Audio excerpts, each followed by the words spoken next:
ఆధారం ఏంటంటే 22వ అధ్యాయం 1వ వచనం. నేను చదువుతున్నాను చూడండి. ఆదికాండం 22:1 ఆ సంగతులు జరిగిన తరువాత దేవుడు అబ్రహామును పరిశోధించెను. ఎట్లనగా ఆయన అబ్రహామా అని పిలువగా అతడు చిత్తం ప్రభువా అని. అప్పుడు ఆయన నీకు ఒక్కడై ఉన్న నీ కుమారుని అనగా నీవు ప్రేమించు ఇస్సాకును తీసుకొని, దేవుడు ఏమంటున్నాడు? నీవు ప్రేమించు ఇస్సాకును తీసుకొని మోరియా దేశానికి వెళ్ళి అక్కడ నేను నీతో చెప్పబో పర్వతాల్లో ఒకదాని మీద దహన బలిగా అతన్ని అర్పించాను.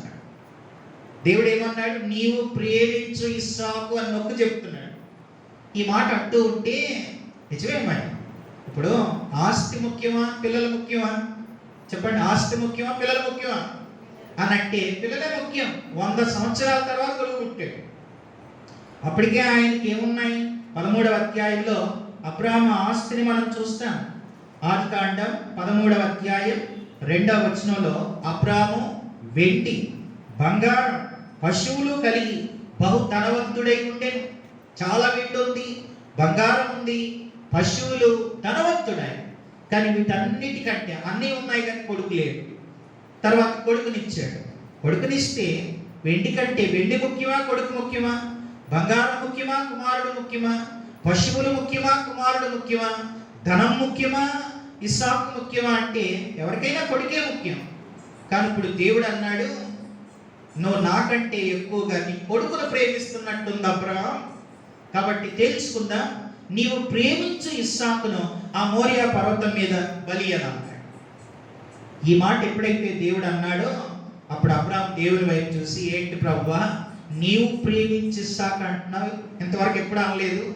25 సంవత్సరాల నుంచి నేను వెంబడిస్తున్నాను కదా, ఈ 25 సంవత్సరాల్లో వాటికంటే నాకంటే వేరే వాటిని ప్రేమిస్తున్నామని ఎప్పుడు అనలేదు.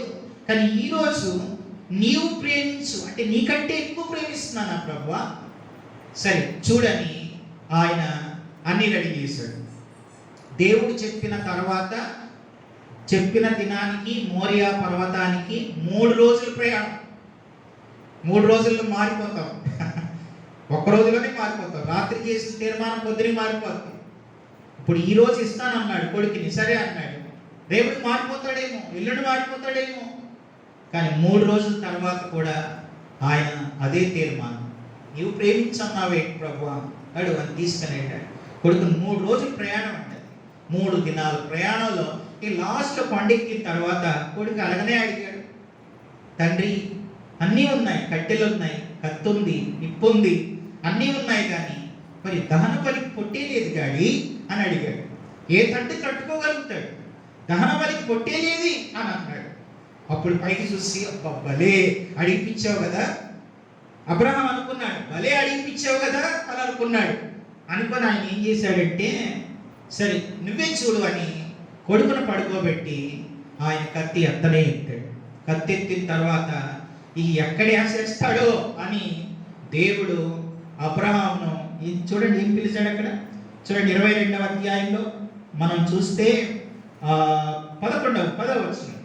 ఆదికాండం 22:10 ఏముందంటే, అప్పుడు అబ్రహాము తన కుమారుని వధించుటకై తన చేయి చాపి కత్తి పట్టుకొనగా యెహోవా దూత పరలోకం నుండి అబ్రహామా అబ్రహామా, ఒకసారి పిలిస్తే సరిపోదా? అబ్రహామా అంటే చాలదా? వినపడదా?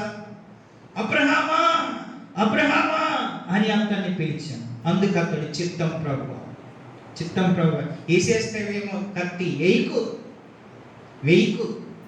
దీన్ని బట్టి నాకేం అర్థమైందంటే, నీ కొడుకు కంటే కూడా నన్నే ఎక్కువ ప్రేమిస్తున్నావు అని నాకు అర్థమైంది. కనుక నిన్ను ఆశీర్వదించకుండా ఎలా ఉండగలనయ్యా? నిన్ను ఆశీర్వదించకుండా ఎలా ఉండగలను? నీ కొడుకు కంటే నన్ను ఎక్కువ ప్రేమిస్తున్నావు. వినండి, ఇక్కడ మాట చెప్తాను. కొంతమందికి ఉద్యోగాలు లేనప్పుడు ప్రభువా ఒక ఉద్యోగం ఈయన అని అడుగుతారు. ఉద్యోగం ఇచ్చిన తర్వాత సాకులు చెప్పి దేవుని మందిరాన్ని మానేసేవాడు ఉంటారు. లేదా చెప్పండి, సాకులు చెప్పి మందిరాన్ని మానేసేవాడు. మా దగ్గర మొన్న వర్షం పడుతుందని ఓ ఫ్యామిలీ రాలేదు. చర్చ అయిపోయాక మొన్న వారం అంతకుముందు వారం అడిగారు, బ్రదర్ ఏంటి రాలేదు అని అంటే, వర్షం పడుతుందని ఆగిపోయాం అన్నారు. వర్షాకాలంలో వర్షం పడదా? మరి చలికాలంలో చలి పెట్టదా? ఎండాకాలంలో ఎండ ఉండదా? మరి 3 కాలాలు కాక ఇంకే కాలం అని ఉందా? ఉంది. 3 కాలాలు కాక ఇంకో కాలం ఏంటంటే పోయే కాలం. అంతే అంతే. చలికాలం, ఎండాకాలం, వర్షాకాలం, ఇంకా ఇంకే కాలం ఉంటుందండి, పోయే కాలం తప్ప. కనుక సాకులు చెప్తా ఉంటారు. అదే వాళ్ళ సొంత పనికి వర్షం వస్తుందని వాళ్ళ సొంత పని మానేస్తారా? సొంత పని అని వాళ్ళ పనులు మానేసుకుంటారా? వాళ్ళ చేతులు పడుతున్నాయని. పోనీ వర్షంలో కూడా పోనీ, ఏం కాదు, తడిచిపోయినా పర్వాలేదు. వాళ్ళ సొంత పనులకి ఏం తడిచిపోయినా పర్వాలేదు, వాళ్ళ సొంత పనులకి ఏమో ఎంత ఎండైనా పర్వాలేదు, వర్షం అయినా పర్వాలేదు, వాళ్ళ సొంత పనికి. అందుకే బైబిల్లో పౌలు అంటాడు తిమోతి పత్రికలో, అందరూ తమ సొంత కార్యాలే చూసుకుంటున్నారు కానీ దేవుని కార్యాలు చూడరు. ప్రభు కార్యాలు చూడండి, యేసుక్రీస్తు కార్యాలు చూడండి. అంత మనమే చూసుకుంటే మరి దేవుని పని ఎవరు చూస్తారు? పాస్టర్ పనేనా? వినండి ఒక మాట, సంఘం సంఖ్యలో అభివృద్ధి చెందాలంటే నేను నొక్కి చెప్తున్నాను, పాస్టర్ పని కాదు. సంఘం సంఖ్యలో పెరగాల్సింది విశ్వాసులను బట్టి. ఎందుకనంటే గొర్రెల్ని కంటాయి కానీ గొర్రెల్ని కాపరి కనడు. కాపరి మేపుతాడు, కాపరి పని మేపటం, గొర్రెల పని కనడం. కానీ మనం ఏమంటామంటే మా పాస్టర్ పని చేయట్లేదు, తర్వాత మా పాస్టర్ ఎక్కడెక్కడో దూరం నుండి వస్తున్నాడు. ఏంటంటే మనం ఏ కారణం చెప్తాం, కానీ మనం ఏం చేస్తున్నాం? ఇప్పుడు సోమవారం నుంచి శనివారం దాకా అన్న అక్క ఎవరికైనా సువార్త చెప్పావా? అడుగుతున్నాను సేవకుడిగా. ఒక విశ్వాసం నువ్వు సోమవారం నుంచి శనివారం వరకు ఎవరికైనా సువార్త చెప్పావా? సోమవారం నుంచి శనివారం వరకు ఎవరి కోసమైనా ఒక గంట ప్రార్థించావా? నీ బాధ్యతను నువ్వు చెయ్యో, పాస్టర్ అనే హక్కు నీకు ఎక్కడదండి? సేవకుడిని ఏమని అనేస్తాం, ఆయన పని చేయట్లేదు, ఆత్మలు పెరగట్లేదని. మనం చెయ్యాలి. అలా అని చెప్పి వాళ్ళు చేయొద్దని కాదు, వాళ్ళు చేసేది వాళ్ళు చేస్తారు, వాళ్ళు చెయ్యాలి, మనం కూడా చెయ్యాలి. ప్రభు దృష్టిలో ఆయన విశ్వాసే, మనం విశ్వాసులమే. ఇక్కడ కాపరి ఓ సంఘానికి కాపరి కానీ ప్రభు దృష్టిలో ఆయన విశ్వాసే, నేను విశ్వాసనే, మీరు విశ్వాసులు, అందరం విశ్వాసులమే. మనందరం పని చేయాలి, ఒక్కడే చేసేది కాదు కదా ఇది. కనుక మన సొంత వాటినేమో ఎక్కువ ప్రేమిస్తాం, దేవుని పనినేమో మనం చూడండి దేవుని కార్యాలు కూడా చూడాలి. చెప్పాను, మనం వెళ్ళలేని స్థలాలకి వెళ్ళేవాళ్ళు వెళ్తున్నారు, మనం వెళ్ళాలి, లేదా వెళ్ళేవాళ్ళని మనం పంపాలి, వెళ్ళేవాళ్ళకి మనం ఏదైనా చేయాలి. గత సంవత్సరం ఇంటింటి సువార్త సండే ఇక్కడ జరిగినప్పుడు ఒక సైకిల్కి వచ్చింది. ఒక సైకిల్ అంటే 6,000 రూపాయలు. పోయిన సంవత్సరం ఇక్కడ వచ్చిన కానుక దాదాపుగా 6,000 రూపాయల దాకా వచ్చింది. కనుక ఇలా ఎంతో మంది సేవ చేస్తున్నారు. చేయండి, ఇది ఒకటే కాదు, చాలా మంది సేవకులు సేవ చేస్తున్నారు. మనం చేయలేని ఎవరో చేస్తున్నారు, వాళ్ళు చేయండి. మీరు చెప్పండి, మీరు వెళ్ళండి, వెళ్ళలేకపోతే వెళ్ళే వారిని పంపండి. కనుక దేవుడు అబ్రహామును ఆశీర్వదించాడంటే 5వ కారణం ఏంటనంటే, అన్నిటికంటే అందరికంటే దేవుణ్ణే ఎక్కువగా ప్రేమించాడు కాబట్టి దేవుడు ఆశీర్వదించాడు. మన జీవితంలో పిల్లల కంటే దేవుణ్ణి ఎక్కువ ప్రేమించాలి, ఆస్తిపాస్తుల కంటే దేవుణ్ణి ఎక్కువ ప్రేమించాలి, మనకున్న సమస్తము కంటే మనం దేవుణ్ణే ఎక్కువగా ప్రేమించాలి. ఇది 5వ విషయం. దేవుడు అబ్రహామును ఆశీర్వదించడానికి 5వ కారణం, దేవుణ్ణే ఎక్కువగా ప్రేమించాడు. అది 5వది. 6వ మాట చెప్తాను రండి. 6వది ఏంటంటే, దేవుడు అబ్రహామును ఆశీర్వదించడానికి 6వ కారణం, అబ్రహాము దేవుడా అంటే అబ్రహాము దేవుడు కాదు, ఆయన కూడా మనలాంటి మనిషే. ఇప్పుడు వినండి ఒక మాట, దేవుడు ఎవరినైనా ఆశీర్వదించాలంటే, ఈ రోజున మీ దృష్టిలో ఎవరినైనా దేవుడు ఆశీర్వదించాడు అని అంటే, కొంతమంది మీ పాస్టర్లైనా, తర్వాత బిలీగ్రాడ్ గారినైనా, భగత్ సింగ్ గారినైనా, తర్వాత మీరు పెద్ద పెద్ద దైవజనులు ఎవరైనా చెప్పండి, దేవుడు వాళ్ళని ఆశీర్వదించాడు అని అన్నాడంటే, నేను ఒక మాట చెప్తాను, 66 గ్రంథాల పుస్తకంలో కూడా రాశాను. ప్రతి పరిశుద్ధునికి ఒక గతం ఉంటుంది, ప్రతి పాపికి ఒక భవిష్యత్తు ఉంటుంది. హల్లెలూయా. ఈ మాట అర్థమైందా? ప్రతి పరిశుద్ధునికి ఒక గతం ఉంటుంది. ఈ రోజున నువ్వు పరిశుద్ధుడు కావచ్చు, కానీ నీ గతం అంటే ఫస్ట్ నుండి ఇలాగే ఉన్నావా? చిన్నప్పటి నుంచి ఇలాగే ఉన్నామా? తప్పులు చేయలేదా? అబద్ధాలు ఆడలేదా? చెడ్డ పనులు చేయలేదా? చెడు మార్గంలో నడవలేదా? అంటే ఎన్నో ఉన్నాయి. ఇప్పుడు సెయింట్ అగస్టీన్ పేరు విన్నారా? సెయింట్ అగస్టిన్ ఒక భక్తుడు. ఆయన ఎవరైనా ఇప్పుడు చెప్పాలంటే సెయింట్ అగస్టిన్ ఇలా ఉన్నాడు అలా ఉన్నాడు అంట. అంటే పరిశుద్ధ అగస్టిన్ అంటే సెయింట్ అగస్టిన్. కానీ ఆయన దేవుడు నమ్మక ముందు ఆయన బ్రతికేంటి? దేవుడు నమ్మక ముందు సెయింట్ అగస్టిన్ బ్రతికేంటనంటే రోడ్డు ప్రక్కన ఒక వేశ్యతో వ్యభిచారం చేసేవాడు ఆయన. ఇంకా భయంకరమైన విషయం చెప్తాను. తన తల్లి ఒక గదిలో కొడుకు మారాలని ప్రార్థన చేస్తుంటే వేశ్యం తీసుకొచ్చి మరొక గదిలో వ్యభిచారం చేశాడండి సెయింట్ అగస్టిన్. ఆయన బుక్కులోనే ఉంది, ఆయనే నోటితో చెప్పాడు ఈ మాట. కానీ ఈరోజు మరి సెయింట్ అగస్టిన్ అంటాం. అంటే ఇప్పుడు పరిశుద్ధుడి, కానీ ఆయనకు ఒక గతం ఉంది, పాప జీవితం ఉంది, పాషాణం ఉంది. అందుకే నేను ఆ మాట రాశాను అన్నమాట. ప్రతి పరిశుద్ధునికి ఓ గతం ఉంటుంది, ప్రతి పాపికి భవిష్యత్తు ఉంటుంది. అంటే మనం ఏదో తప్పులో ఉన్నామని ఎప్పటికి ఇలాగే ఉంటామని కాదు. మనం దిద్దుకోవడానికి, సరి చేసుకోవడానికి, మారడానికి దేవుడు అవకాశాలు ఇస్తున్నాడు. ఎన్నో అవకాశాలు ప్రభు మనకి ఇస్తున్నాడు. మనం అలాగే ఉండాల్సిన పని లేదు.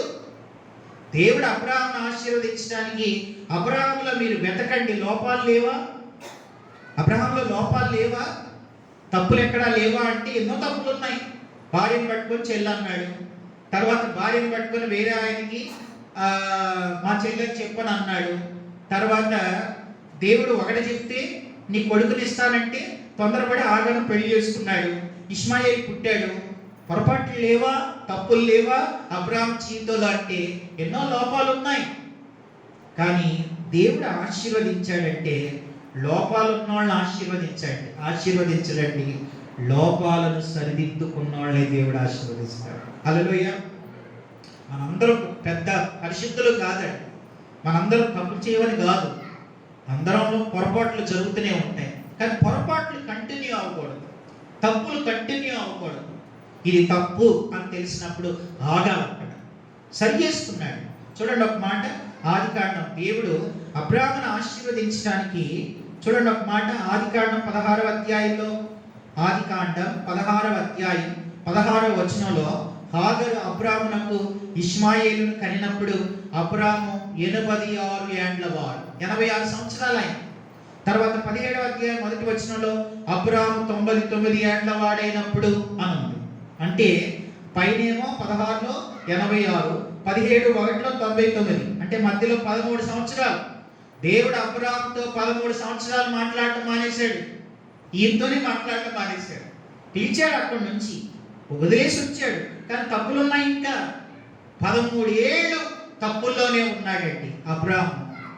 ఆ తర్వాత 17వ అధ్యాయం 1వ వచనంలో దేవుడు మాట్లాడుతూ అబ్రాహాము 99 ఏండ్ల వాడైనప్పుడు యెహోవా అతనికి ప్రత్యక్షమై, నేను సర్వశక్తి గల దేవుణ్ణి, కనీసం ఇక్కడి నుంచైనా నా సన్నిధిలో నడుచుచు నిందారహితుడివై ఉండు, నాకు నీకు మధ్య నా నిబంధనని స్థిరపరిచి నిన్ను అత్యధికంగా అభివృద్ధి పొందించేదనని అబ్రాహాముతో చెప్పగా, అప్పుడు తన తప్పులు తాను తెలుసుకొని 3వ వచనంలో అబ్రాహాము సాగిలపడి తన బ్రతుకునే మార్చేసుకున్నాడు. అప్పుడు దేవుడు అబ్రాహామును అబ్రహాముగా మార్చాడు. కనుక దేవుడు ఎవరినైనా ఆశీర్వదించాలంటే 6వ కారణం ఏంటంటే తప్పులు సరి చేసుకోవాలంటే.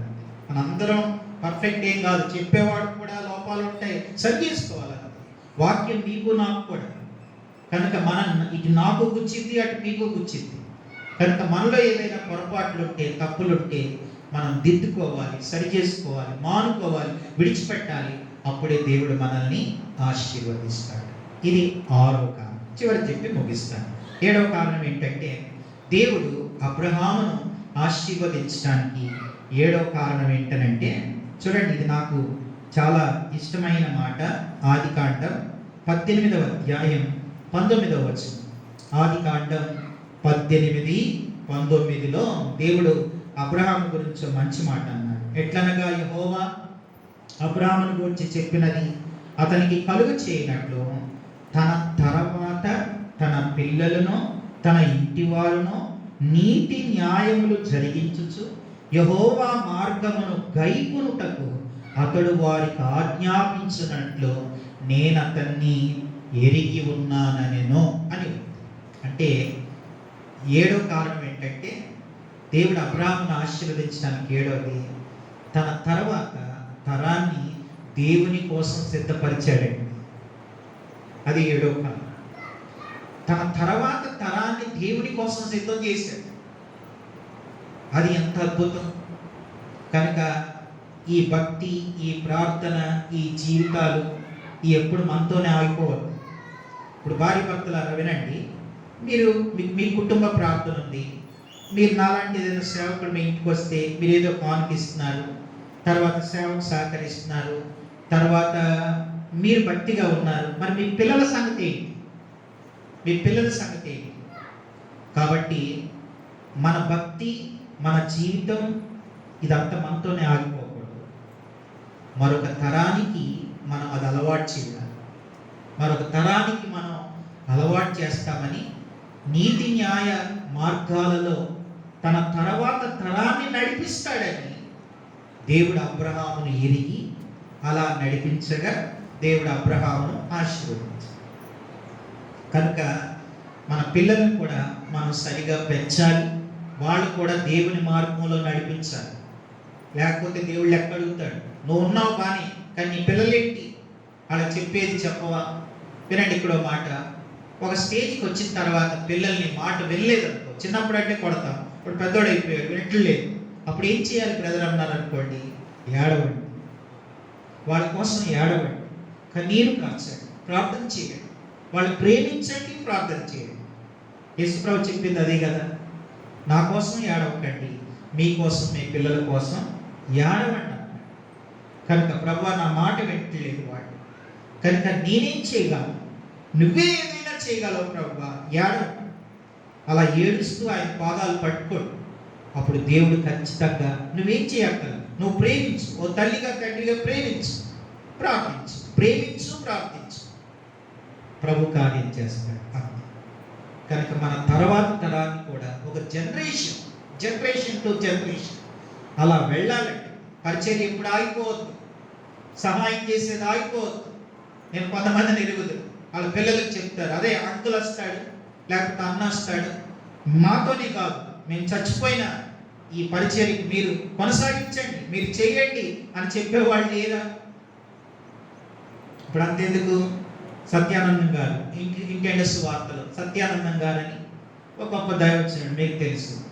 ఆయన ఒక విధంగా చెప్పాలంటే ఇంటెండస్ వార్తలు ఆయన పోలీస్ అంటారు, అంకుల్ కూడా అలాగే ఉంటాడు, ఓ పోలీసులానే ఉంటాడు. ఆయన చనిపోయాడు.